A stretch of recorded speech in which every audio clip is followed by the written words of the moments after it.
Assalamualaikum warahmatullahi wabarakatuh. Salam sejahtera buat kita semua. Semoga kita dalam keadaan sehat walafiat sehingga dapat mengikuti pelajaran pada hari ini. Pada hari ini kita akan membahas sebuah topik pelajaran mengenai menemukan unsur kebahasaan artikel atau buku ilmiah. Itu para siswa-siswi dimanapun kalian ada, silahkan Anda simak baik-baik penjelasan materi pelajaran pada hari ini. Kemampuan akhir yang diharapkan yaitu siswa dapat menemukan unsur kebahasaan artikel atau buku ilmiah. Jadi apa saja nanti unsur-unsur kebahasaan yang harus kalian pilih atau yang harus kalian analisis terhadap artikel atau buku ilmiah nanti akan saya jelaskan pada pertemuan hari ini. Untuk itu, alangkah lebih baiknya para siswa-siswi mempersiapkan buku catatannya untuk mencatat poin-poin penting agar pembelajaran jauh lebih berkualitas dan kalian dapat melihat poin-poin penting itu sebagai referensi kalian dalam pelajaran hari ini. Oke, kita masuk ke dalam unsur kebahasaan artikel, opini, dan buku ilmiah yang harus kalian cermati. Yang pertama adalah unsur kebahasaan yang pertama, yaitu terdapatnya kata adverbia.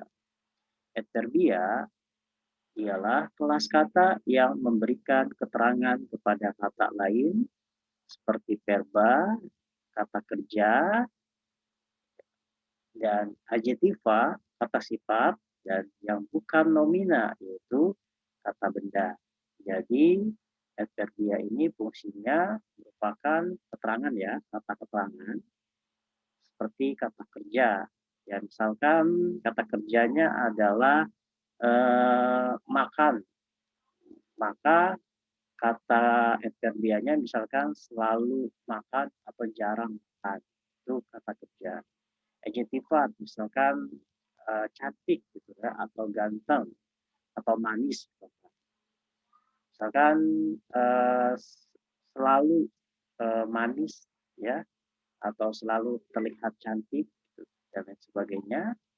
Nah, tapi adverbia tidak bisa digunakan kata keterangan untuk kata nomina, kata benda ya. Contoh misalkan kursi, selalu kursi tidak bisa. Meja, sering meja tidak, kadang-kadang meja tidak. Maka adverbia atau kata keterangan tidak bisa digunakan untuk kelas kata yang berjenis nomina atau kata benda ya. Contoh kata adverbia ada selalu, biasanya, sebagian besar, sering, kadang-kadang, dan jarang, serta dan lain sebagainya. Ya, masih banyak lagi kata-kata adverbia. Ini hanyalah sebagai contoh. Nanti kalian bisa menemukan adverbia ini dalam sebuah artikel atau buku ilmiah lainnya. Kita masuk ke kebahasaan kedua dalam artikel atau dalam buku ilmiah, yaitu adanya konjungsi.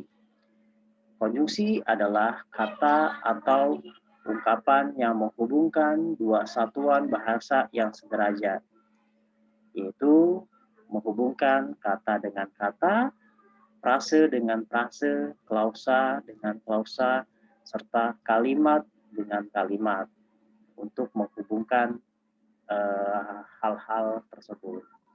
Adapun konjungsi yang banyak dijumpai pada artikel, ya, kamu menganalisis atau kalian menganalisisnya yang pertama harus terdapat konjungsi yang digunakan untuk menata argumentasi, ya. Artinya menata itu ada urutan ya. Misalkan pertama, kedua, ketiga, keempat, kelima, keenam, ketujuh, dan seterusnya itu merupakan termasuk konjungsi untuk menata argumentasi. Yang kedua, ada konjungsi yang digunakan untuk memperkuat argumentasi terhadap artikel tersebut. Ya, konjungsi untuk memperkuat, misalkan contohnya yaitu padahal, ya, selain itu, sebagai contoh, misalnya, padahal, justru, itu merupakan konjungsi untuk memperkuat argumentasi pada sebuah artikel atau pada buku ilmiah. Ya. Yang ketiga, ada konjungsi yang menyatakan hubungan sebab akibat. Biasanya pola pengembangan artikel itu, pola pengembangannya adalah sebab akibat. Demikian pun dengan buku ilmiah, pola pengembangannya adalah sebab akibat. Contoh konjungsinya misalkan, ya, sebab akibat, misalkan sejak, sebelumnya, dan sebagainya, itu merupakan contoh konjungsi sebab akibat. Misalkan sejak 20.000 tahun yang lalu atau sejak 5 tahun yang lalu SMK Cahaya Bangsa didirikan. Akibatnya para lulusan banyak yang sudah bekerja bahkan melanjutkan ke perguruan tinggi baik negeri maupun swasta. Nah, itu adalah konjungsi yang dinyatakan sejak, ya. Oke, kemudian ada poin keempat yaitu konjungsi yang menyatakan harapan, ya. Biasanya diikuti kata supaya, agar, dan sebagainya. Oke. Kemudian yang selanjutnya, kebahasaan selanjutnya adalah kosakata. Aktual, ya. Contoh kosakata ini adalah ciri khas yang ada, ya, istilah-istilah yang ada pada sebuah artikel atau buku ilmiah. Jadi kalian mencari istilah-istilah atau kosakata yang berkaitan dengan istilah artikel atau buku ilmiah. Contohnya misalkan ciri khas dalam artikel kosakatanya misalkan aktual. Kalian cari pengertiannya, misalkan sedang menjadi pembicaraan orang banyak atau baru saja terjadi. Fenomenal, yakni luar biasa, hebat, dan dapat dirasakan panca indera, itu pengertiannya. Ada juga ciri khas kosakata yang berkaitan dengan artikel, yaitu editorial. Artikel dalam surat kabar yang mengungkapkan pendirian editor atau pimpinan surat kabar. Kemudian imajinasi merupakan daya pikir untuk membayangkan dalam angan-angan.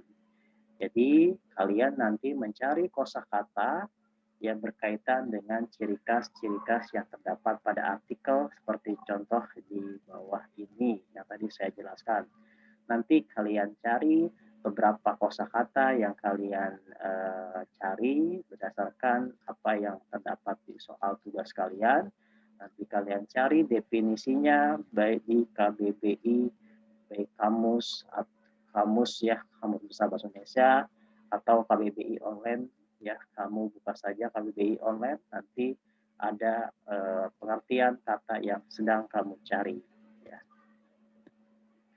Kemudian ini adalah tugas menemukan unsur kebahasaan artikel atau buku ilmiah. Yang pertama, kamu cari kata adverbia pada artikel atau buku ilmiah yang kalian baca.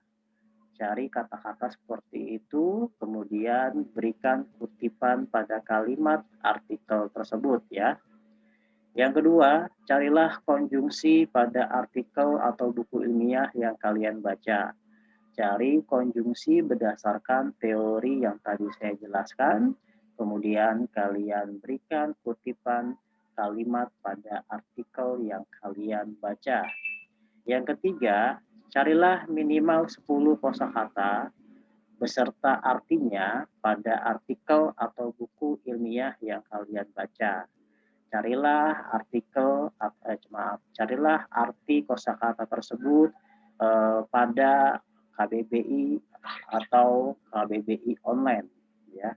Jadi terserah kalian. Kalau kalian punya kamus besar bahasa Indonesia, silahkan digunakan. Jika kalian tidak mempunyai, silahkan kalian searching di Google, yaitu KBBI online.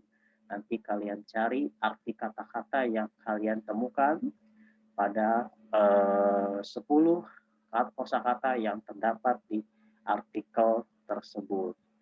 Nanti usahakan kosakata yang kamu cari adalah kosakata yang berhubungan dengan artikel tadi, ya. Misalkan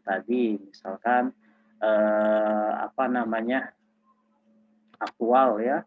Aktual, maka kamu bisa cari ke dalam KBBI online, ya. Masih banyak ya kata-kata yang menurut kamu istilah-istilah yang berkaitan dengan artikel-artikel, ya. Contoh misalkan berita, itu pun bisa kamu cari pengertiannya, atau misalkan kejadian, atau misalkan fenomena.